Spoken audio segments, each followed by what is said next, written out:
হজরত ওয়াইস করনী রহমতুল্লাহ আলাইহির যখন ৯ বছর বয়স হলো, তখন তার বাবা পরলোক গমন করেন।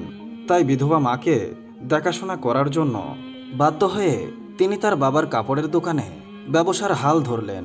ব্যবসা করে যা উপার্জন করতেন তাতেই মা ছেলের জীবন একরকম কেটেই যাচ্ছিল।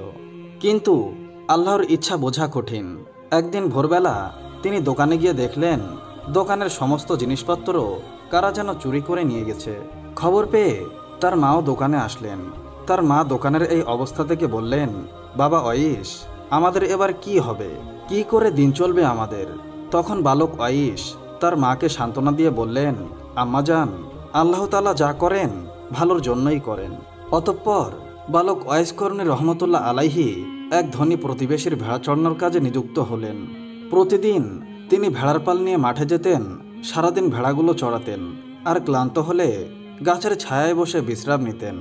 একদিন বালক ওয়াইস করনী রহমতুল্লাহ আলাইহি ভেড়াগুলো মাঠের মধ্যে ছেড়ে দিয়ে পাশের এক জঙ্গলে প্রবেশ করলেন। গভীর জঙ্গলের ভেতর দিয়ে তিনি হেঁটে যাচ্ছিলেন। যেতে যেতে তিনি হঠাৎ দেখতে পেলেন একজন দরবেশ সেখানে বসে ধ্যানমগ্ন আছেন। তিনি দরবেশের কাছে গিয়ে দাঁড়ালেন। হঠাৎ দরবেশের ধ্যান ভেঙে গেল। তখন দরবেশ বালক ওয়াইস করনী রহমতুল্লাহ আলাইহিকে জিজ্ঞেস করল, বাবা তুমি কে, আর আমার কাছে তুমি কি চাও? বালক ওয়াইস করনী রহমতুল্লাহ আলাইহি তখন নিজের পরিচয় এবং অবস্থার কথা বর্ণনা দিলেন। তার অবস্থা শুনে দরবেশের দয়া হলো, তাই তাকে নিজের কাছে বসিয়ে অনেক সময় ধরে আলোচনা করলেন এবং বললেন, তুমি সময় পেলে আমার কাছে এসো, কিন্তু সাবধান, কাউকে সঙ্গে নিয়ে আসবে না, আর আমার কথা কারো সঙ্গে বলবে না। তারপর থেকে বালক ওয়াইস করনী রহমতুল্লাহ আলাইহি ভেড়াগুলো মাঠে ছেড়ে প্রতিদিন সেই দরবেশের কাছে যেতেন। দরবেশ যা উপদেশ দিতেন তিনি তাই মনোযোগ দিয়ে শুনতেন। তিনি সেখানে যতক্ষণ থাকতেন দুনিয়ার কোনো কথাই তার মনে থাকতো না। দরবেশ যখন বলতেন, যাও বাবা তুমি তোমার মালিকের ভেড়াগুলো দেখাশোনা করো, তখন তার ভেড়ার কথা মনে পড়ত এবং সেখান থেকে চলে আসতেন। একদিন তিনি ভেড়ার পাল নিয়ে বাড়িতে ফিরলেন। তখন মালিক দেখতে পেল যে অনেকগুলো ভেড়া হারিয়ে গেছে। মালিক তাকে জিজ্ঞেস করলেন, হে ওয়াইস করনী, আমার ভেড়াগুলো কমলো কেন? তুমি রাখালের দায়িত্ব থাকা অবস্থায় ভেড়াগুলো কোথায় হারিয়ে গেল? তখন ওয়াইস করনী রহমতুল্লাহ আলাইহি মালিককে কোনো জবাব দিতে পারলেন না। এরপর মালিক রেগে গিয়ে তাকে কাজ থেকে বাদ দিয়ে দিলেন। অতঃপর তিনি কাজ হারিয়ে আবারও সেই দরবেশের কাছে চলে গেলেন। সারাদিন দরবেশের কথা শুনে এবং সন্ধ্যার প্রায় কাছাকাছি সময় জঙ্গল থেকে কিছু ফলমূল নিয়ে বাড়িতে মায়ের কাছে আসলেন। অতঃপর ওয়াইস করনী রহমতুল্লাহ আলাইহি তরুণ যুবকে পরিণত হলেন। তখন তিনি বাড়িটি বিক্রি করে মাকে নিয়ে দূর জঙ্গলে চলে গেলেন। সেখানে একটি ছোট্ট ঘর বানিয়ে মা ছেলে নির্জনে সেখানে বসবাস করতে লাগলেন। বাড়ি বিক্রি করা টাকা দিয়ে তিনি একটি দুধের উট কিনলেন। ফলে উটের দুধ আর জঙ্গলের ফলমূল খেয়ে তাদের দুজনার জীবন কোনো রকম কেটে যেতে লাগলো। তারপর থেকে তিনি আর কখনোই লোকালয়ে বের হতেন না। সেখানে তিনি ইবাদত বন্দেগীতে মগ্ন থাকতেন আর অন্ধ মায়ের খেদমত করতেন। তিনি যদিও রাসূলের যুগের মুসলিম ছিলেন, কিন্তু অন্ধ মাকে রেখে কখনোই রাসূলের সঙ্গে দেখা করতে পারেননি। এদিকে একদিন সাহাবীদের সাথে কথা বলার সময় নবী করিম সাল্লাল্লাহু আলাইহি ওয়াসাল্লাম বললেন, আমার উম্মতের মধ্যে এমন একজন লোক আছেন যার সুপারিশে আল্লাহ তাআলা বনি গুজার এবং বনি মাইয়াদের যত বকরি রয়েছে এবং এই বকরিগুলোর গায়ে যতগুলো পশম রয়েছে ততগুলো গুনাহগার বান্দাকে মাফ করে জান্নাতে প্রবেশ করাবেন। তখন সাহাবারা জিজ্ঞেস করলেন, হে আল্লাহর রাসূল, কে সেই ভাগ্যবান? উত্তরে রাসূলুল্লাহ সাল্লাল্লাহু আলাইহি ওয়াসাল্লাম বললেন, তার নাম হচ্ছে ওয়াইস করনী। তখন সাহাবারা আবার জিজ্ঞেস করলেন, হে রাসূলুল্লাহ, আমরা তো কখনোই কোনোদিন এই নামের কোনো উম্মতকে আপনার কাছে আসতে দেখিনি, আপনি কি তাকে চেনেন? তখন নবী করিম সাল্লাল্লাহু আলাইহি ওয়াসাল্লাম বললেন, আমি তাকে অবশ্যই চিনি, কিন্তু আজ পর্যন্ত তার সাথে আমার সরাসরি সাক্ষাৎ হয়নি। এসব শুনে সাহাবারা আশ্চর্য হয়ে গেলেন। এরপর সাহাবারা তার পরিচয় জানার জন্য এবং তাকে খুঁজে বের করার জন্য অস্থির হয়ে গেলেন। কিন্তু নবী করিম সাল্লাল্লাহু আলাইহি ওয়াসাল্লাম যতদিন জীবিত ছিলেন ততদিন তার কেউ কোনো পরিচয় জানতে পারেননি এবং তার সঙ্গে দেখাও করতে পারেননি। একদিন কয়েকজন সওদাগর খাবার জিনিসপত্র বোঝাই করা নৌকা নিয়ে সাগর পাড়ি দিয়ে মিশর থেকে মদিনায় যাচ্ছিল। ওই নৌকায় ছেঁড়া কাপড় পরা একজন পাগলও ছিল। যাত্রীদের মধ্যে কেউই তাকে চিনত না। অতঃপর এই নৌকা যখন সাগরের মাঝখানে গেল তখন আকাশ মেঘাচ্ছন্ন হয়ে গেল। দেখতে দেখতে প্রচণ্ড ঝড় বৃষ্টি শুরু হয়ে গেল। পরে প্রচণ্ড ঝড়ের কারণে নৌকা ডুবে যাওয়ার মতো অবস্থা হয়ে যায়। নৌকার যাত্রীরা সবাই আতঙ্কিত হয়ে আল্লাহ তাআলাকে ডাকতে লাগলো। এমন সময় হঠাৎ করে সেই পাগলটা পানিতে নেমে গেল। সমস্ত যাত্রীরা অবাক হয়ে গেল, কারণ পাগলটা পানির উপর দাঁড়িয়ে ছিল। তারপর পাগলটা পানির উপরে নামাজ পড়া শুরু করে দিল। নামাজ শেষ করে শেষ যাত্রীদের দিকে তাকালো। এই দৃশ্য দেখে যাত্রীরা বুঝে গেল নিশ্চয় তিনি আল্লাহ তাআলার একজন বান্দা। সবাই তখন চিৎকার করে বলল, হুজুর, আমাদের জন্য আপনি দোয়া করুন। তখন তিনি বললেন, তোমরা তোমাদের মাল এবং দুনিয়ার মায়া ছেড়ে দিয়ে বিসমিল্লাহ বলে নৌকা থেকে নেমে আমার কাছে চলে এসো। তখন যাত্রীরা বলল, হুজুর, আমরা এই পানির উপর দিয়ে কিভাবে যাব?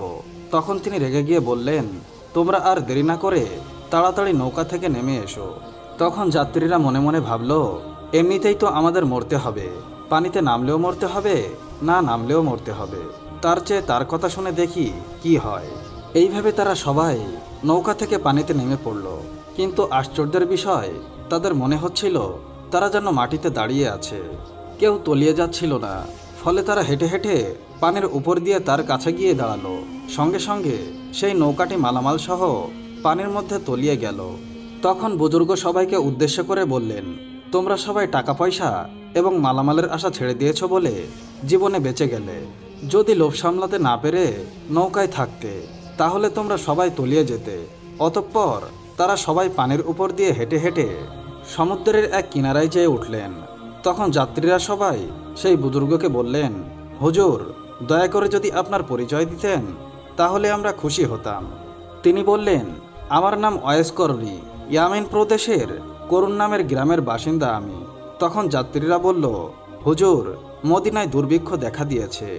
এই খবর পেয়ে গরিবদের জন্য খাদ্য খাবার নিয়ে মিশর থেকে মদিনায় যাচ্ছিলাম, কিন্তু সেই খাদ্য খাবার সহ সমস্ত মালামাল সমুদ্রে ডুবে গেল।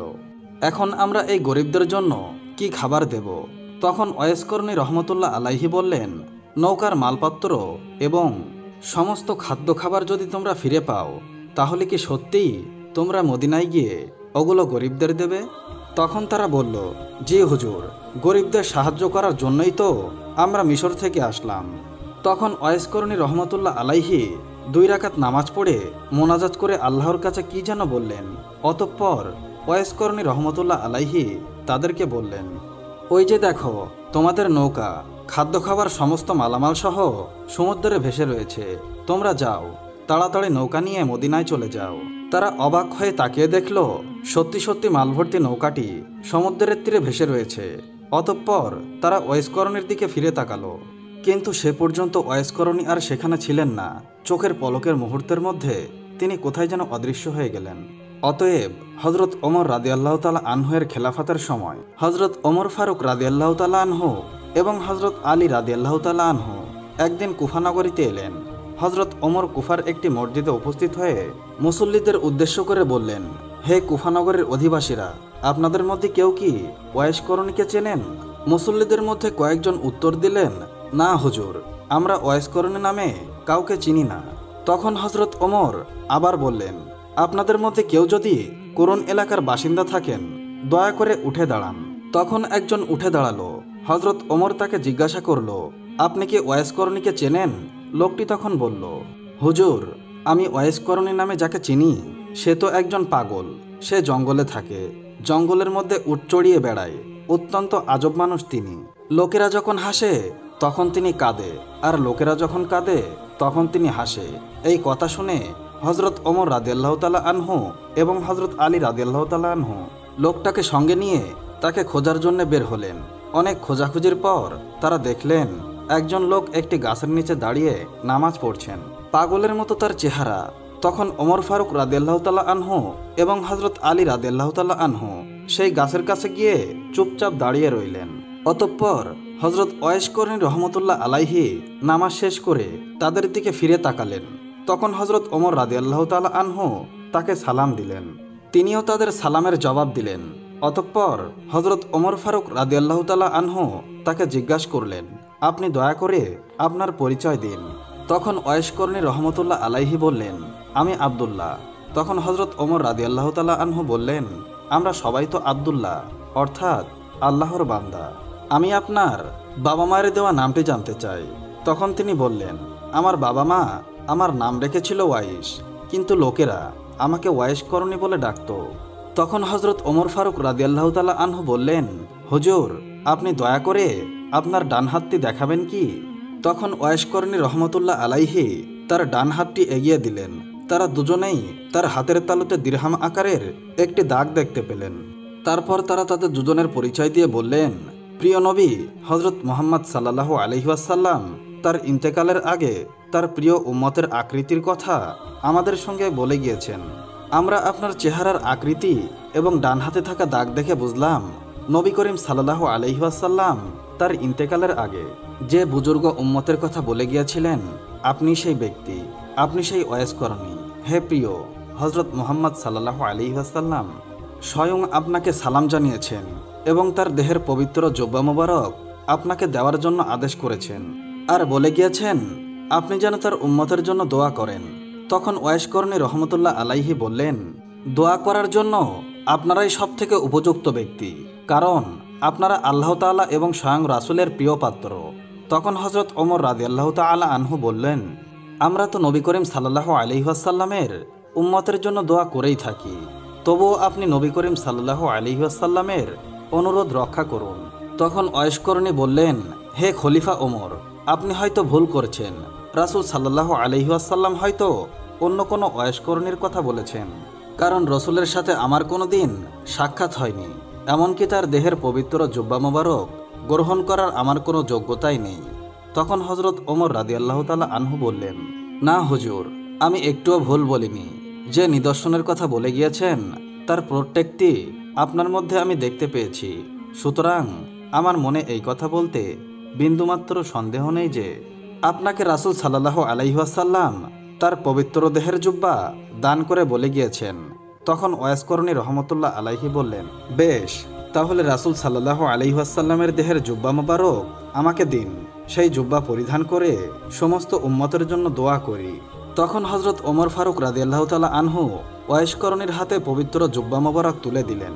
তিনি জুব্বাটি নিয়ে সামান্য একটু দূরে গেলেন, অতঃপর সেজদায় যেয়ে কান্না করে আল্লাহর দরবারে দোয়া করতে লাগলেন, হে করুণাময়ী আল্লাহ, হে দয়াময় প্রভু, আমার প্রিয় রাসূল মুহাম্মদ সাল্লাল্লাহু আলাইহি ওয়াসাল্লাম তার দেহের পবিত্র জুব্বা আমাকে দান করে গিয়েছেন। যতক্ষণ আপনি প্রিয় নবী হজরত মুহাম্মদ সাল্লাল্লাহু আলাইহি ওয়াসাল্লামের সমস্ত উম্মতের গুনাহ মাফ না করবেন, ততক্ষণ পর্যন্ত আমি এই জুব্বা গায়ে পরব না, কারণ তিনি তার উম্মতকে আমার জিম্মায় রেখে দুনিয়া থেকে বিদায় নিয়েছেন। রাসূল সাল্লাল্লাহু আলাইহি ওয়াসাল্লাম, ওমর এবং আলী সবাই তাদের নিজেদের কাজ শেষ করেছেন, এখন শুধু আমার কাজ বাকি রয়েছে। হে আল্লাহ, আমার আরজি কবুল করুন। তখন অদৃশ্য থেকে আওয়াজ আসলো, হে ওয়াইস করণী, তুমি সেজদা থেকে তোমার মাথা উঠাও, তোমার প্রার্থনা কবুল করার জন্য কিছু উম্মতের গুনাহ মাফ করে দিলাম। তখন হজরত ওয়াইস করণী রহমতুল্লাহ আলাইহি বলল, হে আল্লাহ, আমি তোমার কাছে হজরত মুহাম্মদ সাল্লাল্লাহু আলাইহি ওয়াসাল্লামের সকল উম্মতের গুনাহ মাফ করে দেওয়ার জন্য আরজি জানিয়েছি, সামান্য কিছু উম্মতের গুনাহ মাফ করার জন্য বলিনি। অতঃপর আবারও এক অদৃশ্য আওয়াজ হলো, হে ওয়াইস করণী, তোমার দোয়া অনুযায়ী আমার হাবিবের উম্মতের 4 ভাগের 1 ভাগের গুনাহ মাফ করে দিলাম। হজরত ওয়াইস করণী রহমতুল্লাহ আলাইহি এতেও রাজি হলেন না। তিনি সেজদা থেকে মাথা না উঠিয়ে আবার দোয়া করলেন, হে রাব্বুল আলামিন, রাসূলের সমস্ত উম্মতের গুনাহ মাফ না করলে আমি রাসূলের পবিত্র জুব্বা মোবারক কিছুতেই গায়ে পরব না এবং সেজদা থেকে মাথা উঠাবো না। ফলে আবারও অদৃশ্য থেকে আওয়াজ এলো, ওয়াইস করণী, তুমি সেজদা থেকে মাথা উঠাও, আমার হাবিব মুহাম্মদ সাল্লাল্লাহু আলাইহি ওয়াসাল্লামের পবিত্র দেহের জুব্বা মোবারক পরিধান করো। আমি শুধু তোমার দোয়া করার জন্য রাসূল সাল্লাল্লাহু আলাইহি ওয়াসাল্লামের পাপী উম্মতদের অর্ধেককে মাফ করে দিলাম। হজরত ওয়াইস করণী রহমতুল্লাহ আলাইহি এবং রাহমানুর রহিম এবং আল্লাহর মধ্যে যখন এমন কথা হচ্ছিল, তখন আমিরুল মুমিনিন হজরত ওমর রাদিয়াল্লাহু তাআলা আনহু এবং হজরত আলী রাদিয়াল্লাহু তাআলা আনহু তার কাছে গিয়ে হাজির হলেন। তাদের দুজনের উপস্থিতিতে ওয়াইস করণী রহমতুল্লাহ আলাইহির ধ্যান ভেঙে গেল। আশেক এবং মুশকের গোপন সূত্র ছিন্ন হওয়ায় তিনি সেজদা থেকে মাথা উঠিয়ে অত্যন্ত দুঃখের সাথে বললেন, কেন আপনারা এ সময় আমার সামনে এলেন? আপনারা যদি আরও কিছুক্ষণ অপেক্ষা করতেন তাহলে আমি হুজুর সাল্লাল্লাহু আলাইহি ওয়াসাল্লামের সমস্ত উম্মতের গুনাহ মাফ না হওয়া পর্যন্ত সেজদা থেকে মাথা উঠাতাম না। আপনারা আমার সামনে এসে সবকিছু নষ্ট করে দিলেন। তারপর হজরত ওয়াইস করনী রহমতুল্লাহ আলাইহি রাসূল সাল্লাল্লাহু আলাইহি ওয়াসাল্লামের পবিত্র জুব্বা মোবারক পরিধান করলেন। অতঃপর তিনি আবারও আল্লাহ তাআলার দরবারে দোয়া করলেন, হে পরওয়ারদিগার, হে দয়াময় আল্লাহ, তুমি তোমার পেয়ারা হাবিবের এই পবিত্র জুব্বা মোবারকের বরকতে বনি রাবিয়া এবং বনি গুজার গোত্রের মেষপালকের সমান সংখ্যক মুহাম্মাদি উম্মতের গুনাহ মাফ করে দাও। মোনাজাতের পর তিনি হজরত ওমর এবং হজরত আলী রাদিয়াল্লাহু তাআলা আনহুয়ের দিকে তাকিয়ে বললেন, মেহেরবানি করে আল্লাহ তাআলা আমার এই দোয়া কবুল করে নিয়েছেন। বনি রাবিয়া এবং বনি গুজার গোত্রের মেষপালকের সমস্ত মেষের পশমের সমান সংখ্যক মুহাম্মদ উম্মতের গুনাহ মাফ করে দিয়েছেন। অতএব হজরত আলী রাদিয়াল্লাহু তাআলা আনহু ওয়াইস করনী রহমতুল্লাহ আলাইহিকে বললেন, হুজুর, আপনি নবী করিম সাল্লাল্লাহু আলাইহি ওয়াসাল্লামের সাথে একদিনও দেখা করলেন না কেন, অথচ তার প্রতি আপনার এত মহাব্বত? তখন ওয়াইস করনী রহমতুল্লাহ আলাইহি তার প্রশ্নের জবাবে বললেন, আপনারা কি নবী করিম সাল্লাল্লাহু আলাইহি ওয়াসাল্লামকে নিজের চোখে কখনো দেখেছেন? আমরা তো প্রিয় নবীর সাথে সবসময় ওঠা বসা করতাম, সুতরাং তাকে অবশ্যই দেখেছি। তখন হজরত ওয়াইস করনী রহমতুল্লাহ আলাইহি বললেন, আচ্ছা বলুন তো, তার চোখের ভুঁড়ি দুটি জোড়া ছিল নাকি আলাদা ছিল? তখন তারা দুজনেই প্রশ্নের সঠিক উত্তর দিতে পারলেন না। তখন তারা বললেন, আমরা তো কোনোদিন হুজুর পাক সাল্লাল্লাহু আলাইহি ওয়াসাল্লামের চেহারার দিকে তাকিয়ে কথা বলিনি, তাই আমরা এ বিষয়ে লক্ষ্য করিনি। অতঃপর হজরত ওমর রাদিয়াল্লাহু তাআলা আনহু ওয়াইস করনী রহমতুল্লাহ আলাইহিকে তার নিজের জন্য দোয়া করতে অনুরোধ করলেন। তখন ওয়াইস করনী রহমতুল্লাহ আলাইহি বললেন, আমি প্রতি ওয়াক্ত নামাজের পর এই বলে দোয়া করে থাকি, হে পরম করুণাময় দয়াময় আল্লাহ, সমস্ত মুমিন এবং মুমিনাদের গুনাহ মাফ করে দাও। আপনি যদি খাঁটি ঈমান নিয়ে কবরে যেতে পারেন তাহলে আমার এই দোয়াই যথেষ্ট, এই দোয়াই আপনাকে খুঁজে বের করবে। তখন হজরত ওমর রাদিয়াল্লাহু তাআলা আনহু ওয়াইস করনী রহমতুল্লাহ আলাইহির কাছে আরও কিছু নসিহত শুনতে চাইলেন। তখন হজরত ওয়াইস করনী রহমতুল্লাহ আলাইহি বললেন, আপনি কি সর্বশক্তিমান আল্লাহ তাআলাকে চেনেন? যদি তাকে ছাড়া আর অন্য কাউকে না চেনেন তাহলে আল্লাহ তাআলাকে চেনাই আপনার জন্য সবচেয়ে ভালো। অতঃপর তিনি হজরত ওমর রাদিয়াল্লাহু তাআলা আনহুকে জিজ্ঞেস করলেন, আল্লাহ তাআলা কি আপনার সম্বন্ধে জানেন?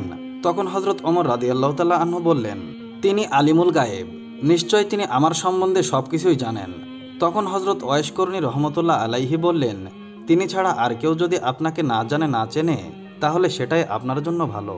অতঃপর হজরত ওমর রাদিয়াল্লাহু তাআলা আনহু হজরত ওয়াইস করনী রহমতুল্লাহ আলাইহিকে কিছু নাজরানা দিতে চাইলেন। তখন হজরত ওয়াইস করনী রহমতুল্লাহ আলাইহি তার নিজের পকেট থেকে 2টি দিরহাম বের করে বললেন, উট চড়িয়ে এই দিরহাম 2টি পেয়েছিলাম, আপনি কি আমাকে এই নিশ্চয়তা দিতে পারবেন যে এগুলো খরচ করা না পর্যন্ত আমি এই দুনিয়ায় বেঁচে থাকব? যদি পারেন তাহলে নাজরানা দিন।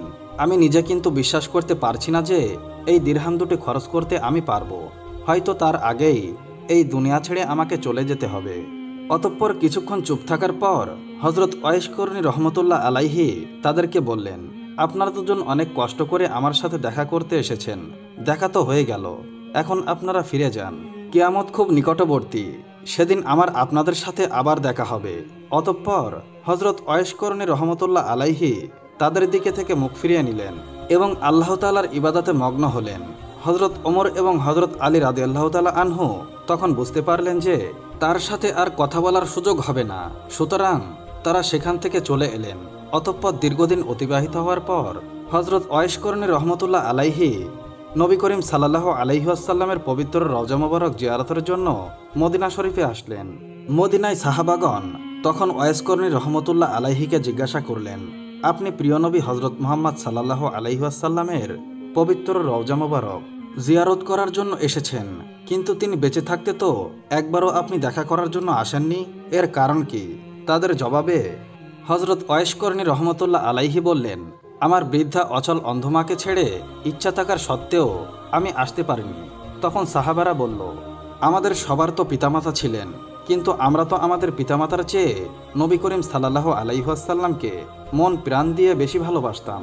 তখন ওয়াইস করনী রহমতুল্লাহ আলাইহি বললেন, আপনারা তো সবসময় রাসূল সাল্লাল্লাহু আলাইহি ওয়াসাল্লামের দরবারে ছিলেন, কাছে থেকে প্রতিদিন দেখতেন, তাকে মন প্রাণ দিয়ে ভালোবেসেছেন। আচ্ছা বলুন তো দেখি, রাসূলের চেহারা মোবারক কেমন ছিল?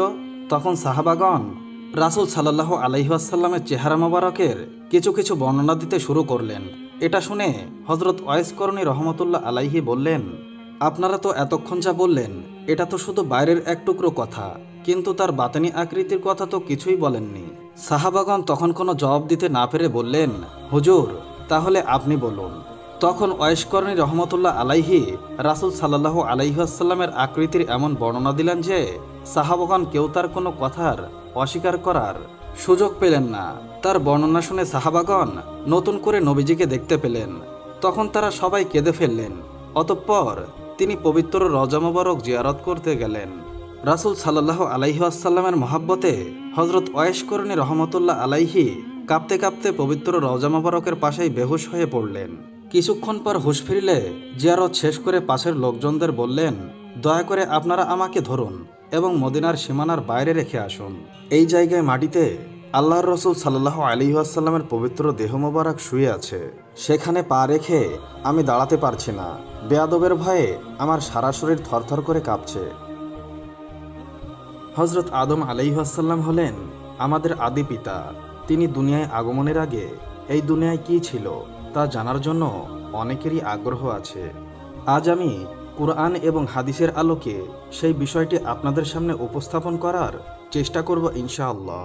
আল্লাহ তাআলা সূরা হুদে ৭ নম্বর আয়াতে ইরশাদ করেন, তিনি আসমান ও জমিন ৬ দিনে সৃষ্টি করেছেন, তার আরশ ছিল পানির উপরে।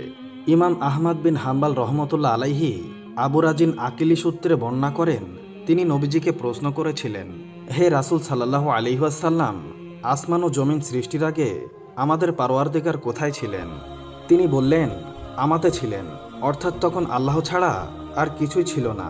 তার ওপরে শূন্য ও তার নিচেও শূন্য, মোট কথা তখন কিছুই ছিল না। তিনি পানির উপর তার আরশ পয়দা ফরমালেন। মূলত এটাই ছিল মাখলুকের প্রথম অবস্থা। ইমাম আহমদ, ইমাম তিরমিজি, ইমাম আবু দাউদ এবং আরও অনেক মুহাদ্দিস কিরামগণ হজরত ওবাদা বিন সামেদ রাদিয়াল্লাহু আনহুর হাদিস বর্ণনা করেন। তিনি বলেন, আমি রাসূল আকরামকে বর্ণনা করতে শুনেছি। তিনি ফরমান, বিনা সন্দেহে আল্লাহ তাআলা সবচেয়ে প্রথমে কলমকে সৃষ্টি করেছেন এবং আল্লাহ তাআলা কলমকে হুকুম দিলেন, লিখো। আর কলম তখন চালু হয়ে গেল এবং কিয়ামত পর্যন্ত যা কিছু হবে সব কিছু লিখে দিল। যা কিছু আল্লাহর হুকুমে কলম লৌহে মাহফুজে লিখে দিয়েছে। আর এই হাদিস দ্বারা বোঝা যায় সর্বপ্রথম সৃষ্টি হলো কলম। জোহর ওলামায়ে ইকরামের অভিমত হলো সর্বপ্রথম সৃষ্টি হলো আরশ। তাদের দলিল হলো ইমাম মুসলিম বর্ণনা করেন, আব্দুল্লাহ ইবনে আমর ইবনে আস রাদিয়াল্লাহু আনহু বলেন, আমি রাসূল সাল্লাল্লাহু আলাইহি ওয়াসাল্লামকে বলতে শুনেছি, আল্লাহ আকাশ ও পৃথিবী সৃষ্টির ৫০,০০০ বছর আগে তকদির লিপিবদ্ধ করেন, তখন তার আরশ ছিল পানির উপর। এই হাদিস দ্বারা বোঝা যায় প্রথম পানি আর তার উপর আরশ। এরপর কলমকে আল্লাহ তাআলা সৃষ্টি করেছেন। এরপর তকদির লিপিবদ্ধ হলো। এরপর আসমান ও জমিন সৃষ্টি করা হলো। আর যে হাদিস দ্বারা সর্বপ্রথম কলম সৃষ্টির কথা প্রমাণিত হয় তার অর্থ হলো কলম। এই জগতের সৃষ্টিসমূহের মধ্যে প্রথম এ ব্যাপারে বুখারী শরীফের এ হাদিসখানা প্রমাণিত। হযরত ইমরান ইবনে হুসাইন রাদিয়াল্লাহু আনহু বলেন, ইয়েমেনের কিছু লোক রাসূল সাল্লাল্লাহু আলাইহি ওয়াসাল্লামকে বলল, আমরা সৃষ্টি জগতের সূচনা সম্পর্কে জানতে এসেছি। তখন রাসূলুল্লাহ সাল্লাল্লাহু আলাইহি ওয়াসাল্লাম ইরশাদ করেন, সর্বপ্রথম আল্লাহ ছিলেন, তার আগে কিছুই ছিল না এবং তার আরশ ছিল পানির উপর। এরপর লৌহে মাহফুজে সবকিছু লিখে দিলেন। এরপর আকাশমণ্ডলী ও পৃথিবী সৃষ্টি করেন। ইবনে জারি মুহাম্মদ বিন ইসহাক থেকে বর্ণনা করেন, তিনি বলেন, আল্লাহ তাআলা সর্বপ্রথম যা সৃষ্টি করেছেন তা হলো আলো অন্ধকার। কেউ কেউ বলেন, আল্লাহ তাআলা কলমের পর কুরসিকে সৃষ্টি করেছেন, কুরসির পর আরশ, তারপর মহাশূন্য ও আধার, তারপর পানি। হযরত আব্দুল কাদের জিলানী রহমতুল্লাহ আলাইহির পরিশুদ্ধ কিতাব সিররুল আসরওয়ে হাদিসে কুদসি নকল করেন, যাতে বলা হয়েছে, আল্লাহ তাআলা বলেন, আমি সর্বপ্রথম নূর দ্বারা মুহাম্মদ সাল্লাল্লাহু আলাইহি ওয়াসাল্লামের রূহ সৃষ্টি করেছি। মেরিকাত সরহে মিশকাত কিতাব মোল্লা আলী কারি একটি হাদিস উল্লেখ করেছেন। রাসূল সাল্লাল্লাহু আলাইহি ওয়াসাল্লাম ইরশাদ করেছেন, আল্লাহ তাআলা সর্বপ্রথম আমার রূহ সৃষ্টি করেছেন।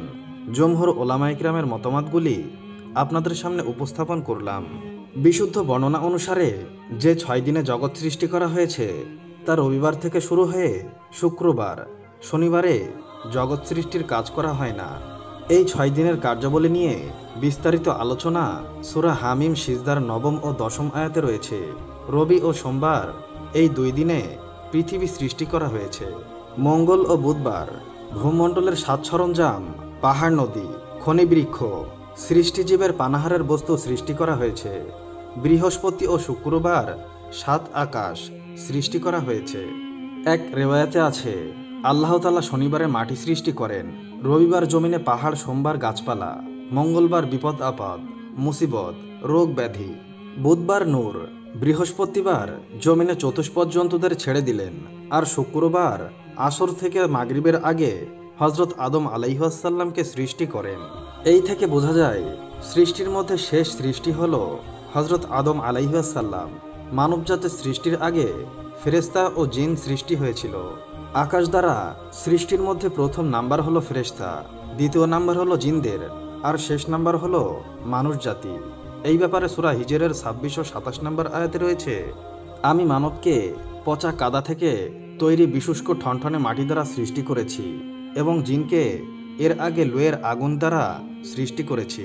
মূলত আদম আলাইহিসসালামের 2000 বছর আগে আল্লাহ তাআলা জিনজাতি সৃষ্টি করেছেন। তারা এ দুনিয়ায় বসবাস করত, কিন্তু বিভিন্ন ফিতনা ফাসাদের ফলে তাদের প্রতি আল্লাহ তাআলা ফেরেশতাদের এক বিশাল বাহিনী প্রেরণ করেন।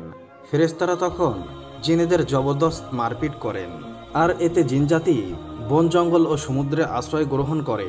পৃথিবী জমিনের সকল জনপদ থেকে তাদেরকে বের করে দেওয়া হয়। আর এই ঘটনা হজরত আদম আলাইহিসসালামের সৃষ্টির আগে সংঘটিত হয়। হজরত আদম আলাইহিসসালামের সৃষ্টির প্রথমে এই পর্যন্ত বর্ণনা পাওয়া যায়। আজকে আমি আপনাদেরকে জানাবো হজরত নূহ আলাইহিসসালামের নৌকা বা কিস্তি ও এক মহিলা এবং তার সন্তানের বিস্ময়কর ঘটনা সম্পর্কে বলতে চলেছি। আশা করি এই ঘটনাটি আপনাদের সকলের ভালো লাগবে, তাই ভিডিওটি একেবারে শেষ পর্যন্ত দেখবেন। হজরত নূহ আলাইহিসসালামের সময়কাল চলছে। আল্লাহ তাআলার পক্ষ থেকে আযাব আসার প্রাথমিক আলামতও ইতিমধ্যে শুরু হয়ে গেছে। আল্লাহ তাআলা নূহ আলাইহিসসালামকে নির্দেশ দিলেন সমস্ত মুমিনদেরকে সাথে নিয়ে নৌকায় আরোহণ করতে। সবাইকে নিয়ে নূহ আলাইহিসসালাম নৌকায় আরোহণ করেছেন। অপরদিকে আযাবের আলামত দেখে কাফিরদের মধ্যে দৌড়ঝাঁপ শুরু হয়ে গেছে।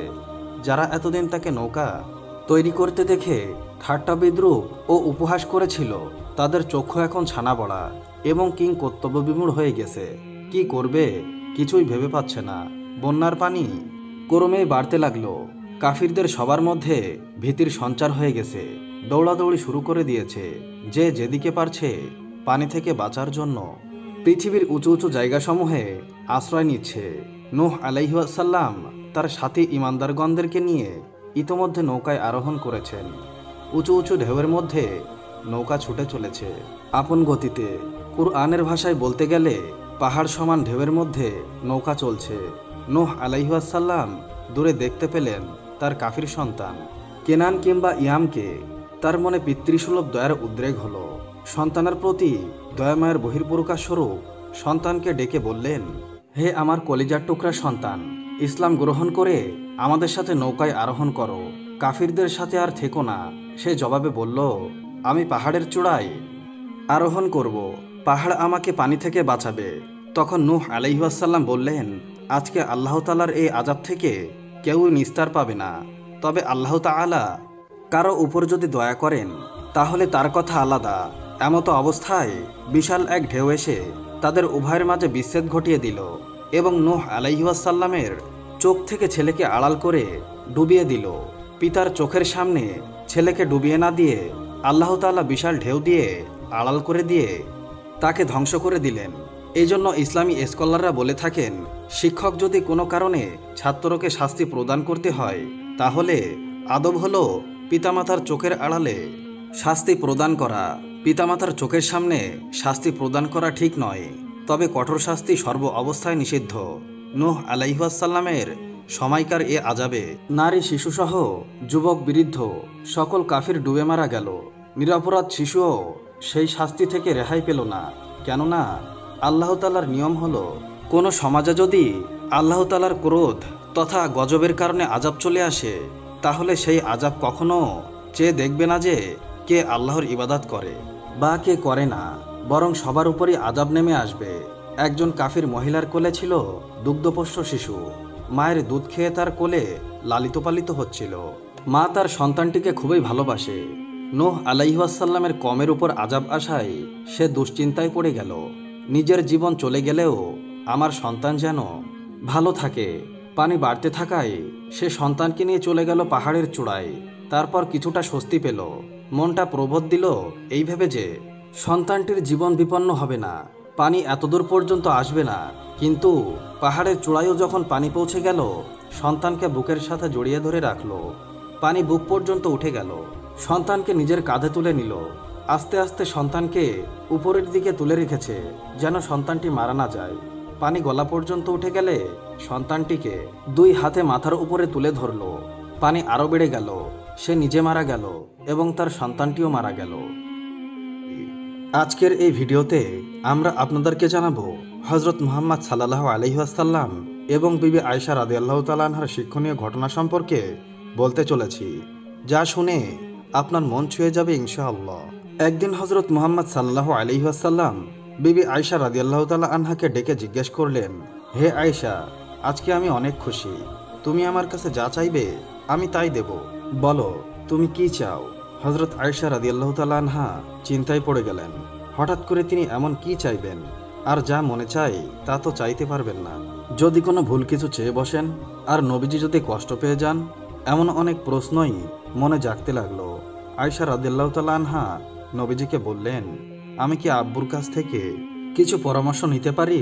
নবীজি বললেন, ঠিক আছে, তুমি পরামর্শ নিয়েই আমার কাছে চাও। আয়েশা রাদিয়াল্লাহু তাআলা আনহা ওনার আব্বু হযরত আবু বকর রাদিয়াল্লাহু তাআলা আনহুর কাছে পরামর্শ চাইলেন।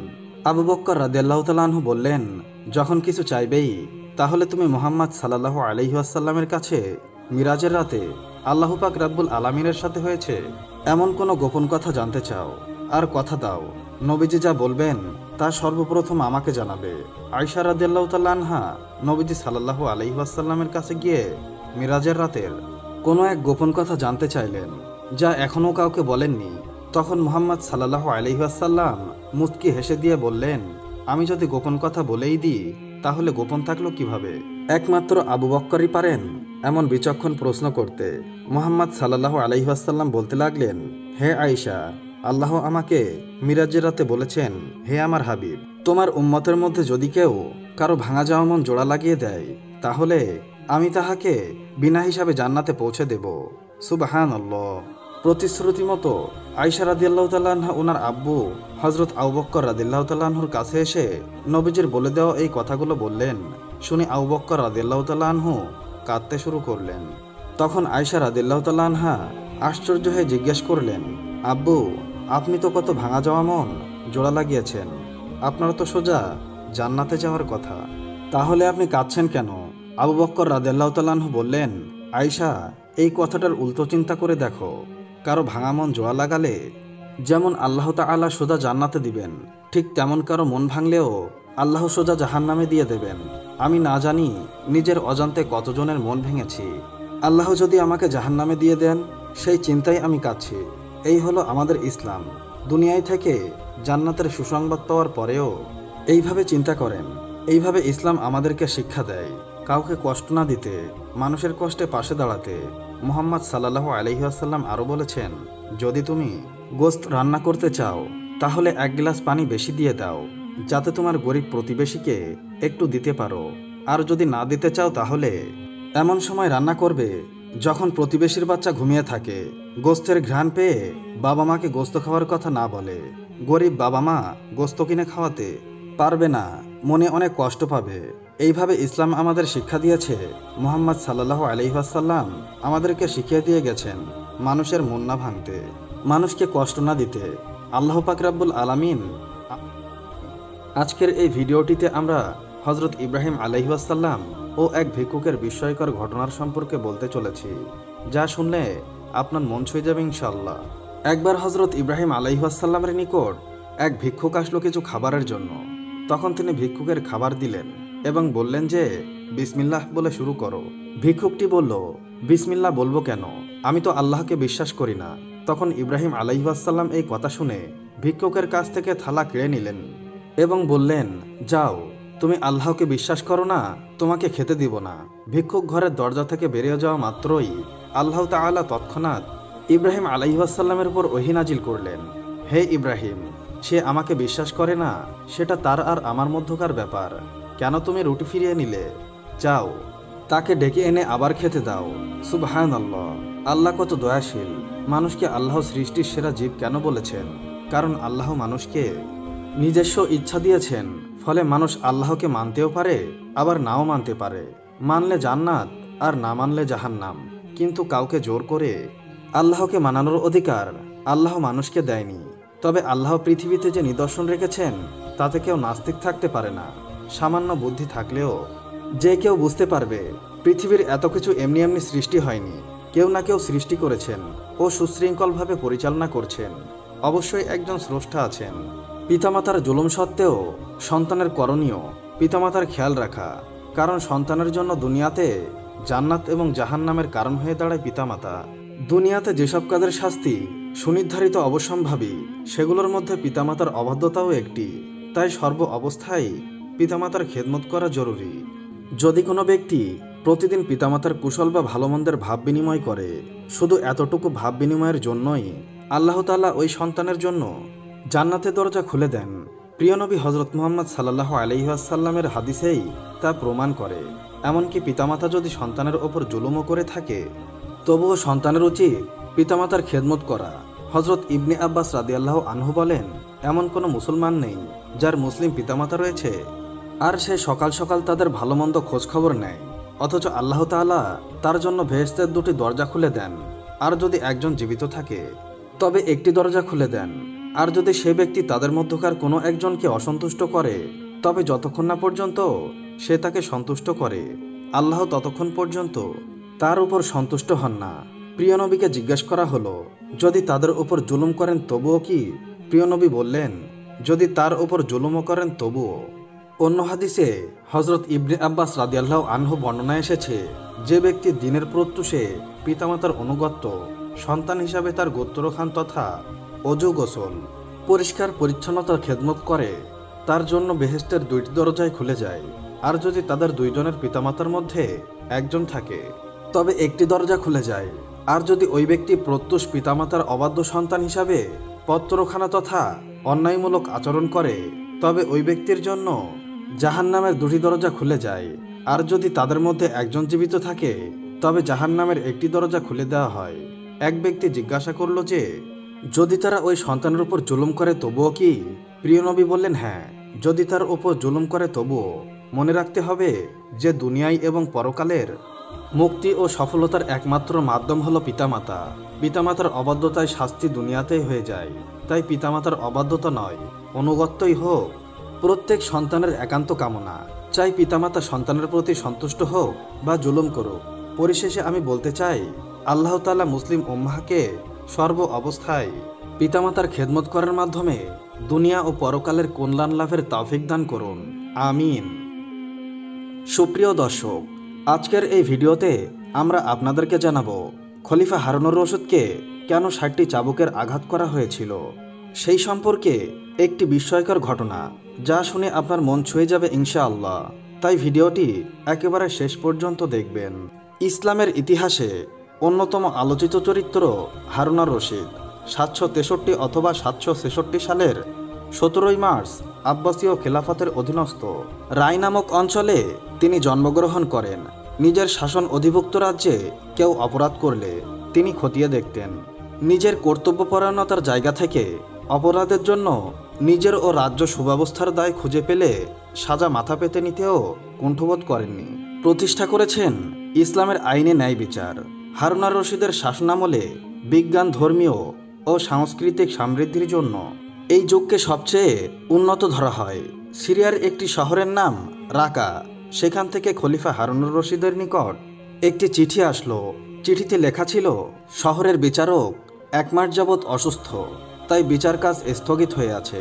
খলিফা যেন দ্রুত ব্যবস্থা করেন। খলিফা হারুনুর রশিদ চিঠির জবাব পাঠালেন। তিনি জানালেন যে আগামী সপ্তাহের মধ্যে নতুন বিচারক আসবেন। ফলে 1 সপ্তাহের মধ্যে নতুন বিচারক এসে যোগ দিলেন। বিচার কাজ শুরু হয়েছে। স্থানীয় প্রহরীরা একজন বৃদ্ধা মহিলাকে আসামি হিসাবে দরবারে হাজির করলেন। তার অপরাধ ছিল তিনি শহরের এক রেস্তোরাঁ থেকে কিছু রুটি আর মধু চুরি করার সময় হাতে নাতে ধরা পড়েন। বিচারক জিজ্ঞাসা করলেন, আপনি চুরি করেছেন? বৃদ্ধা মহিলা বললেন, জি হ্যাঁ। বিচারক বললেন, আপনি কি জানেন চুরি করা কত বড় অপরাধ ও পাপ? বৃদ্ধা মহিলা বলল, জি জানি। তখন বিচারক বললেন, তাহলে জেনেও কেন চুরি করলেন? বৃদ্ধা তখন বলল, কারণ আমি গত 1 সপ্তাহ যাবৎ অভুক্ত ছিলাম। আমার সাথে আমার এতিম দুজন নাতিও না খেয়েছিল। ওদের ক্ষুধারত চেহারা ও কান্না সহ্য করতে পারিনি, তাই চুরি করেছি। আমার আর এছাড়া কোনো উপায় ছিল না হুজুর। বৃদ্ধার কথা শুনে বিচারক এবার পুরো দরবারে চোখ বোলালেন। বললেন, কাল যেন নগর খাদ্য, শরিয়া পুলিশ প্রধান ও সমাজের গণ্যমান্য ব্যক্তিরা সবাই উপস্থিত থাকেন, তখন এর রায় দেওয়া হবে। পরের দিন সকালে সবাই হাজির হলেন। বিচারকও যথাসময়ে উপস্থিত হয়ে রায় ঘোষণা করলেন। বৃদ্ধা মহিলার চুরির অপরাধ প্রমাণিত হওয়ায় 50টি চাবুক, 500 দিনার রৌপ্য মুদ্রা আর অনাদায়ে 1 বছর কারাদণ্ড দেওয়া হলো। তবে অকপটে সত্য বলার কারণে হাত কাটা মাফ করা হলো। বিচারক প্রহরীকে চাবুক আনার নির্দেশ দিয়ে নিচে নেমে ওই বৃদ্ধা মহিলার পাশাপাশি দাঁড়ালেন। বিচারক বললেন, যে নগরে একজন ক্ষুধার্ত বৃদ্ধ মহিলা না খেয়ে ক্ষুধার যন্ত্রণায় চুরি করতে বাধ্য হয়, সেখানে তো সবচেয়ে বড় অপরাধী সে দেশের খলিফা। আর আমি এসেছি খলিফার প্রতিনিধি হয়ে। আমি যেহেতু তার অধীনে চাকরি করি, তাই 50টি চাবুকের 20টি আমার হাতে মারা হোক। আর এটাই হলো বিচারকের আদেশ। আদেশ যেন পালন করা হয় এবং বিচারক হিসাবে আমার উপর চাবুক মারতে যেন কোনো রকম করুণা বা দয়া দেখানো না হয়। বিচারক হাত বাড়িয়ে দিলেন। 2 হাতে পরপর 20টি চাবুক মারা হলো। চাবুকের আঘাতের ফলে হাত থেকে রক্ত গড়িয়ে পড়ছে। ওই অবস্থায় বিচারক পকেট থেকে একটি রুমাল বের করলেন। কেউ একজন বিচারকের হাত বাঁধার জন্য এগিয়ে গেলে বিচারক নিষেধ করেন। এরপর বিচারক বললেন, যে শহরে নগর প্রধান, খাদ্য গুদাম প্রধান ও অন্যান্য সমাজ হিতৈষীরা একজন অভাবগ্রস্ত মহিলার ভরণপোষণ করতে পারেন না, সেই নগরে তারাও অপরাধী। তাই বাকি 30টি চাবুক সমানভাবে তাদেরকে মারা হোক। এরপর বিচারক নিজ পকেট থেকে বের করা রুমালের উপর 50টি রৌপ্য মুদ্রা রাখলেন। তারপর বিচারপতি উপস্থিত সবাইকে বললেন, যে সমাজ একজন বৃদ্ধ মহিলাকে চোর বানায়, যে সমাজে এতিম শিশুরা উপবাস থাকে, সেই সমাজের সবাই অপরাধী। তাই উপস্থিত সবাইকে 100 দিনার রৌপ্য মুদ্রা জরিমানা করা হলো। এরপর মোট 500 দিনার রৌপ্য মুদ্রা থেকে 100 দিনার রৌপ্য মুদ্রা জরিমানা বাবদ রেখে বাকি 400টি রৌপ্য মুদ্রা থেকে 20টি চুরি যাওয়া দোকানের মালিককে দেওয়া হলো। বাকি 308টি রৌপ্য মুদ্রা বৃদ্ধা মহিলাকে দিয়ে বললেন, এগুলো আপনার ভরণ পোষণের জন্য। আর আগামী মাসে আপনি খলিফা হারুনুর রশিদের দরবারে আসবেন, কারণ খলিফা হারুনুর রশিদ আপনার কাছে ক্ষমা প্রার্থী। 1 মাস পরে বৃদ্ধা খলিফার দরবারে গিয়ে দেখেন খলিফার আসনে বসা লোকটিকে চেনা চেনা মনে হচ্ছে। মহিলা ভয়ে ভয়ে খলিফার আসনের দিকে এগিয়ে যান। কাছে গিয়ে বুঝতে পারেন লোকটি সেদিনের সেই বিচারক। খলিফা চেয়ার থেকে নেমে এসে বললেন, আপনাকে ও আপনার এতিম 2 নাতিকে উপোস রাখার জন্য সেদিন বিচারক হিসাবে ক্ষমা চেয়েছিলাম। আজ দরবারে ডেকে এনেছি প্রজা অধিকার সমুন্নত করতে না পারা অধম এই খলিফাকে ক্ষমা করে দেওয়ার জন্য। আপনি দয়া করে আমাকে ক্ষমা করুন। সুপ্রিয় দর্শক, আজকের এই ভিডিওতে আমরা হযরত আলী রাদিয়াল্লাহু তাআলা আনহু-এর দানের একটি বিস্ময়কর সত্য ঘটনা সম্পর্কে বলতে চলেছি, যা শুনে আপনার মন ছুঁয়ে যাবে ইনশাআল্লাহ। তো চলুন আজকের এই ভিডিওটি শুরু করা যাক। হযরত আলী রাদিয়াল্লাহু তাআলা আনহু ছিলেন ইসলামের 4র্থ খলিফা। তিনি 600 খ্রিস্টাব্দে মক্কার কুরাইশ বংশের বনু হাশিম গোত্রে জন্মগ্রহণ করেন। তিনি মহানবী হযরত মুহাম্মদ সাল্লাল্লাহু আলাইহি ওয়াসাল্লামের চাচা আবু তালিবের পুত্র ছিলেন। তার ডাকনাম ছিল আবু তোরাব এবং আবুল হাসান। বাল্যকাল থেকেই তিনি হযরত মুহাম্মদ সাল্লাল্লাহু আলাইহি ওয়াসাল্লামের সাথে থাকতেন। মহানবী সাল্লাল্লাহু আলাইহি ওয়াসাল্লামের প্রতি তার অগাধ আস্থা ও বিশ্বাস ছিল। তাই 10 বছর বয়সেই তিনি ইসলাম গ্রহণ করেন। বালকদের মধ্যে তিনি প্রথম ইসলাম গ্রহণকারী সাহাবী। হিজরতের সময়কালে মহানবী সাল্লাল্লাহু আলাইহি ওয়াসাল্লাম একদিন হযরত আলী রাদিয়াল্লাহু তাআলা আনহুকে ডেকে বলেন, আল্লাহর নির্দেশ যেন হযরত ফাতিমা রাদিয়াল্লাহু তাআলা আনহা এর সাথে হযরত আলী রাদিয়াল্লাহু তাআলা আনহু-এর বিবাহ কার্য সম্পাদন করেন। এরপর হযরত খাদিজা রাদিয়াল্লাহু তাআলা আনহা এবং মহানবী সাল্লাল্লাহু আলাইহি ওয়াসাল্লামের সবচেয়ে প্রিয় আদরের কন্যা হজরত ফাতেমা রাদিয়াল্লাহু তাআলা আনহাকে বিবাহ করেন হজরত আলী রাদিয়াল্লাহু তাআলা আনহু। তাদের কোলজুড়ে জন্ম নেয় হজরত ইমাম হাসান রাদিয়াল্লাহু তাআলা আনহু এবং ইমাম হোসাইন রাদিয়াল্লাহু তাআলা আনহু। হজরত আলী রাদিয়াল্লাহু তাআলা আনহুয়ের পরিবারে 5 জন সদস্য ছিলেন। তিনি নিজে সহ হজরত ফাতিমা রাদিয়াল্লাহু তাআলা আনহা, হজরত হাসান রাদিয়াল্লাহু তাআলা আনহু, হজরত হুসাইন রাদিয়াল্লাহু তাআলা আনহু এবং হজরত হারিস রাদিয়াল্লাহু তাআলা আনহু। একবার তারা 3 দিন অনাহারে ছিলেন। কিছুই আহার জোটেনি তাদের ভাগ্যে। হজরত ফাতেমা রাদিয়াল্লাহু তাআলা আনহায়ের একটি চাদর ছিল। অভাবের তাড়নায় তিনি তা বিক্রির জন্যে হজরত আলী রাদিয়াল্লাহু তাআলা আনহুকে দিলেন। ফলে হজরত আলী রাদিয়াল্লাহু তাআলা আনহু বাজারে গিয়ে সেটি 6 দিরহামে বিক্রি করে দেন এবং সেই 6 দিরহাম নিয়ে বাড়ির পথে রওনা দেন। ঠিক তখনই একজন ফকির এসে তাকে বলল, আমি খুব ক্ষুধার্ত, আমার কাছে কিছু নেই, তাই আল্লাহর ওয়াস্তে আমাকে কিছু দান করুন। ফকিরের সেই কথা শুনে হজরত আলী রাদিয়াল্লাহু তাআলা আনহু সেই 6 দিরহাম ফকিরকে সদকা করে দিলেন। ফলে সেই 6 দিরহাম নিয়ে ফকির খুশি মনে সেখান থেকে চলে গেল। এই বিস্ময়কর ঘটনার পর হজরত জিব্রাইল আলাইহিস সালাম মানবরূপী হজরত আলী রাদিয়াল্লাহু তাআলা আনহুয়ের সাথে পথে সাক্ষাৎ করেন। তার সঙ্গে ছিল একটি জান্নাতি উট। তিনি বললেন, হে আবুল হাসান, আমার থেকে তুমি এই উটটি ক্রয় করো। তখন হজরত আলী রাদিয়াল্লাহু তাআলা আনহু বললেন, আমার নিকট এটা ক্রয় করার মতো কোনো মূল্য নেই। জিব্রাইল আলাইহিস সালাম বললেন, আপনি ইহা বাকিতে নিন। আলী রাদিয়াল্লাহু তাআলা আনহু বললেন, কততে আপনি বিক্রি করবেন? তিনি বললেন 100 দিরহাম। অতঃপর হজরত আলী রাদিয়াল্লাহু তাআলা আনহু 100 দিরহামের বিনিময়ে তা ক্রয় করলেন এবং তার লাগাম ধরে পথ চলতে লাগলেন। এর কিছুক্ষণ পর বেদুইন রূপে হজরত মিকাইল আলাইহিস সালাম তার সাথে সাক্ষাৎ করলেন এবং বললেন, হে আবুল হাসান, এই উটটিকে বিক্রয় করবেন? তিনি বললেন, হ্যাঁ। মিকাইল আলাইহিস সালাম জিজ্ঞেস করলেন, আপনি কত মূল্যে তা ক্রয় করলেন? আলী রাদিয়াল্লাহু তাআলা আনহু বললেন, 100 দিরহামে। বেদুইন বলল, আমি 60 দিরহাম লাভে তা ক্রয় করব, আপনি কি রাজি? ফলে হজরত আলী রাদিয়াল্লাহু তাআলা আনহু তার প্রস্তাবে রাজি হয়ে গেলেন। এরপর উটনীটি তিনি তার নিকট 160 দিরহামে বিক্রয় করলেন। বেদুইন তাকে 160 দিরহাম দিল। আলী রাদিয়াল্লাহু তাআলা আনহু টাকা নিয়ে পথ চলতে লাগলেন। পথিমধ্যে পূর্বের সেই বিক্রেতার সাথে তার সাক্ষাৎ হলো। তিনি ছিলেন হজরত জিব্রাইল আলাইহিস সালাম। আলী রাদিয়াল্লাহু তাআলা আনহুকে বললেন, হে আবুল হাসান, নিশ্চয়ই উটনি বিক্রয় করেছেন? তিনি জবাব দিলেন, হ্যাঁ। জিব্রাইল আলাইহিস সালাম বললেন, আমার প্রাপ্য পরিশোধ করুন। আলী রাদিয়াল্লাহু তাআলা আনহু তাকে কথা মতো 100 দিরহাম দিলেন এবং তার সঙ্গে ছিল 60 দিরহাম। এই 60 দিরহাম নিয়ে ফাতেমার গৃহে ফিরলেন এবং তার সম্মুখে দিরহামগুলি রেখে দিলেন। ফাতেমা রাদিয়াল্লাহু তাআলা আনহা জিজ্ঞেস করলেন, এত দিরহাম কোথায় পেয়েছেন? আলী রাদিয়াল্লাহু তাআলা আনহু বললেন, আল্লাহর সঙ্গে 6 দিরহাম দিয়ে ব্যবসা করেছি, তিনি আমায় 60 দিরহাম দান করেছেন। অতঃপর তিনি মহানবী সাল্লাল্লাহু আলাইহি ওয়াসাল্লামের নিকট গেলেন এবং ঘটনা খুলে বললেন। মহানবী সাল্লাল্লাহু আলাইহি ওয়াসাল্লাম বললেন, হে আলী, তুমি কি জানো সেই 2 জন অজ্ঞাত ব্যক্তি কারা ছিল? আলী রাদিয়াল্লাহু তাআলা আনহু বললেন, আল্লাহ ও তার রাসূলই ভালো জানেন। তখন মহানবী সাল্লাল্লাহু আলাইহি ওয়াসাল্লাম বললেন, বিক্রেতা জিব্রাইল আলাইহিস সালাম আর ক্রেতা ছিলেন মিকাইল আলাইহিস সালাম। অতঃপর তিনি বললেন, শোনো হে আলী, আল্লাহ পাক তোমাকে এমন 3 রত্ন দান করেছেন যা অন্য কাউকে দান করেননি।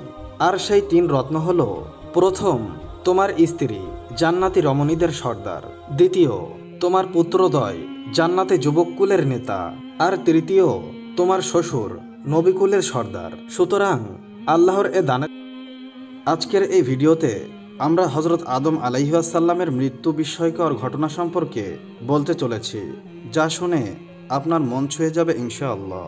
তো চলুন আর দেরি না করে ঘটনাটি শুরু করা যাক। ইসলাম ধর্মের অনুসারীদের বিশ্বাস অনুসারে হজরত আদম আলাইহিস সালাম ছিলেন সৃষ্টির প্রথম মানব। তিনি ছিলেন আল্লাহর প্রেরিত রাসূল বা বাণীবাহক। তার স্ত্রী ছিলেন হাওয়া আলাইহিস সালাম।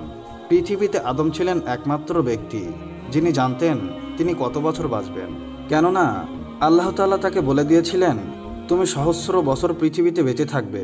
হজরত আদম আলাইহিস সালামের বয়স যখন 1000 বছর হলো, তখন তিনি রোগাক্রান্ত ও ক্রমান্বয়ে দুর্বল হয়ে পড়লেন।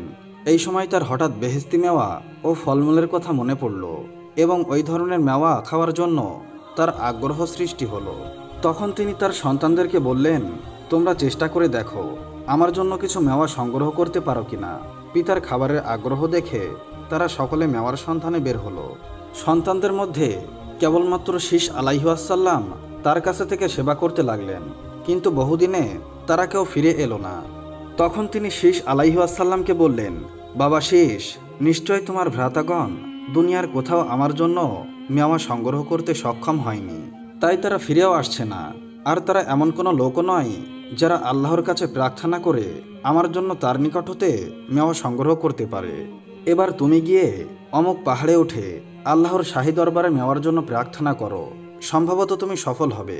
পিতার কথা শ্রবণ করে হজরত শীষ আলাইহিসসালাম বললেন, আপনার মর্যাদা অপরিসীম, তাই আমি মনে করি আপনি নিজে আল্লাহর দরবারে প্রার্থনা করলে আল্লাহ পাক আপনাকে মেওয়া প্রদান করবেন।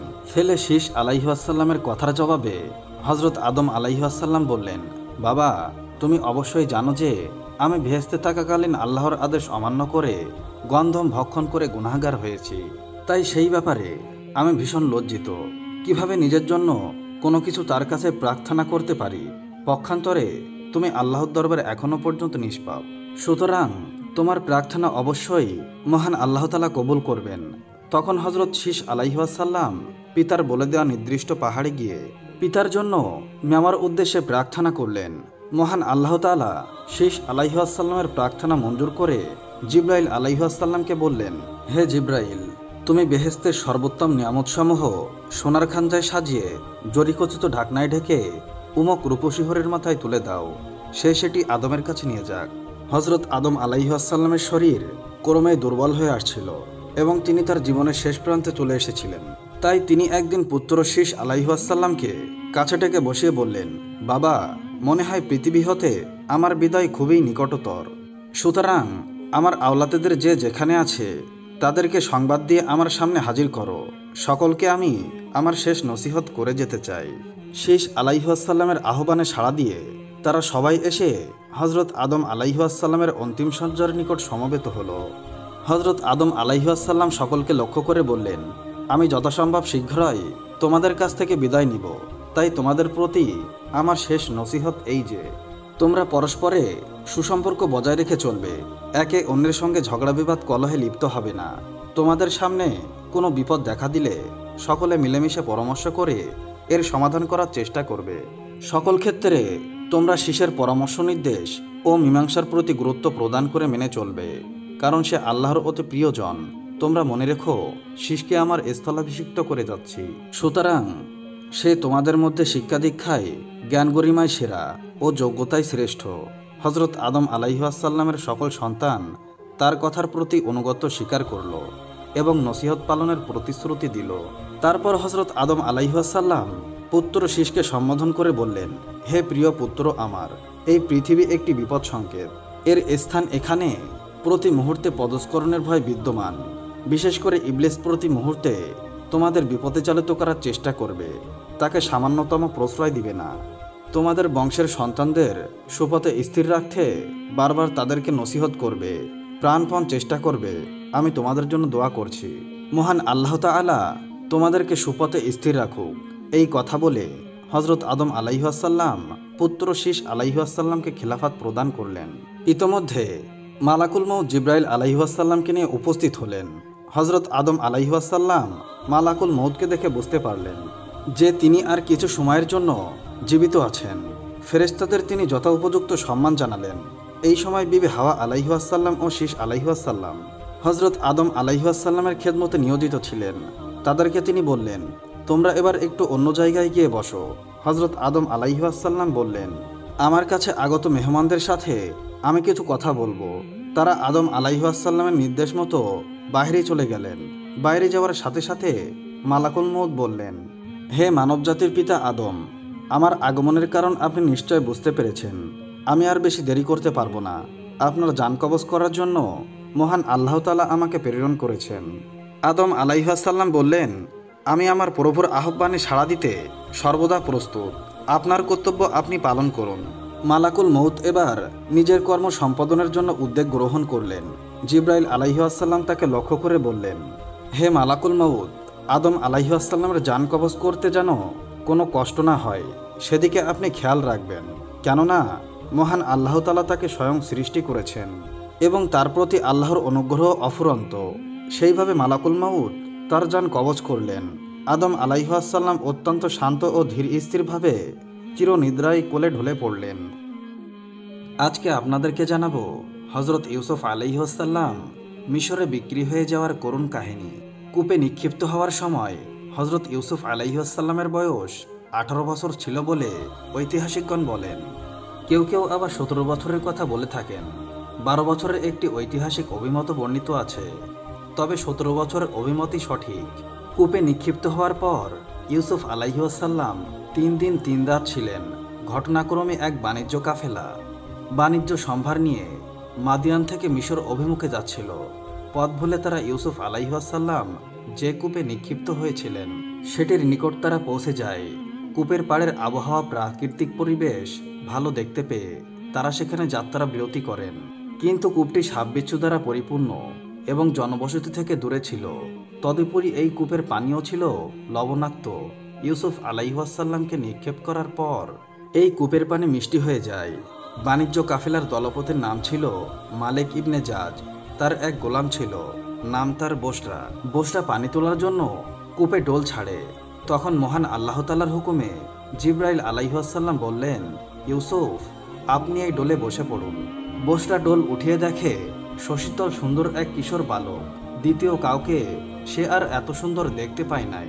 হাদিসে বর্ণিত আছে, মহান আল্লাহ তাআলা সবটুকু সৌন্দর্য 2 ভাগ করে 1 ভাগ ইউসুফকে আর 1 ভাগ সারা জাহানকে দান করেছেন। বাণিজ্য কাফেলার লোকেরা তার সৌন্দর্য দর্শনে বিমোহিত হয়ে জিজ্ঞাসা করল, হে বৎস, তুমি কি মানুষ নাকি ফেরেশতা নাকি পরিজাদা? ইউসুফ আলাইহিসসালাম বললেন, আমি আদম আলাইহিসসালামের বংশধর। এই সময় ইউসুফ আলাইহিসসালামের ভাইরা সবাই কূপের কাছেই ছিল। শোরগোল শুনে তারা ইউসুফ আলাইহিসসালামকে দেখতে পেয়ে বলল, এ আমাদের গোলাম ভয়ে পালিয়ে এসেছে এবং এই কূপে পড়ে গেছে। এই মিথ্যাচার শুনে ইউসুফ আলাইহিসসালাম কিছু বলতে চাইলে তার ভাই তাকে বলল, যদি এইসব লোককে কিছু বলো তবে তোকে মেরে ফেলবো। তখন ইউসুফ আলাইহিসসালাম ভয়ে আর কিছু বললেন না। কাফেলার দলপতি ইবনে জাজ তাকে কাফেলার লোকজনের মধ্যে নিয়ে লুকিয়ে রাখেন। কাফেলার লোকেরা জিজ্ঞাসা করল, ছেলেটিকে কোথা থেকে এনেছো? কাফেলার ধিপতি মালিক বলল, এটা মহান আল্লাহ তাআলা প্রদত্ত লাভজনক এক সামগ্রী। ইউসুফকে কূপ থেকে ওঠানোর পর ইউসুফ ভ্রাতারা এসে বলল, আমরা আমাদের গোলামকে বিক্রি করব। কাফেলার ধিপতি মালিক বলল, ভালো কথা, আমি তাকে কিনে নিব, কিন্তু আমার নিকট মাত্র 18 দিরহাম মিশরি দিনহার আছে। মিশরি দিরহাম অন্য কোথাও চলে না। সুতরাং তোমরা মিশরি দিরহাম মূল্য গ্রহণে স্বীকৃতি হলে আমরা তোমাদের গোলামকে কিনে নেব।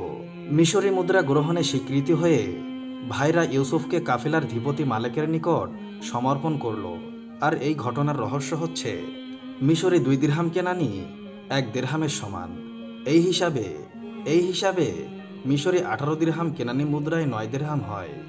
আর এই নামমাত্র মূল্যেই ইউসুফ আলাইহিসসালামের ভাইরা তাকে কাফেলা ধিপতির হাতে বিক্রি করে দেয়। তাদের উদ্দেশ্য ছিল পিতার দৃষ্টি থেকে তাকে দূরে নিক্ষেপ করা। নতুবা ইউসুফ ভ্রাতারা কিন্তু দিনহীন নিঃস্ব ছিলেন না। মহান আল্লাহ তাআলা বলেন, আর তাকে বিক্রি করে দিল নিতান্ত হীনমূল্যে, মাত্র কয়েকটি দিরহামের বিনিময়ে, এবং তারা তো তার প্রতি বিমুখী হয়েছিল। সূরা ইউসুফ আয়াত 20-12। এক বর্ণনায় রয়েছে, পরের দিন ইউসুফ আলাইহিসসালামের ভ্রাতারা সকলেই কূপের ধারে এসে ইউসুফ আলাইহিসসালামকে কাফেলার সঙ্গে দেখতে পেয়ে নিজেদের গৃহবৃত্ত বলে দাবি করে বসে। এই দাবি করে ভ্রাতারা 18 মিশরি দিরহামের বিনিময়ে তাকে কাফেলাধিপতি মালিকের নিকট বিক্রি করে দেয়।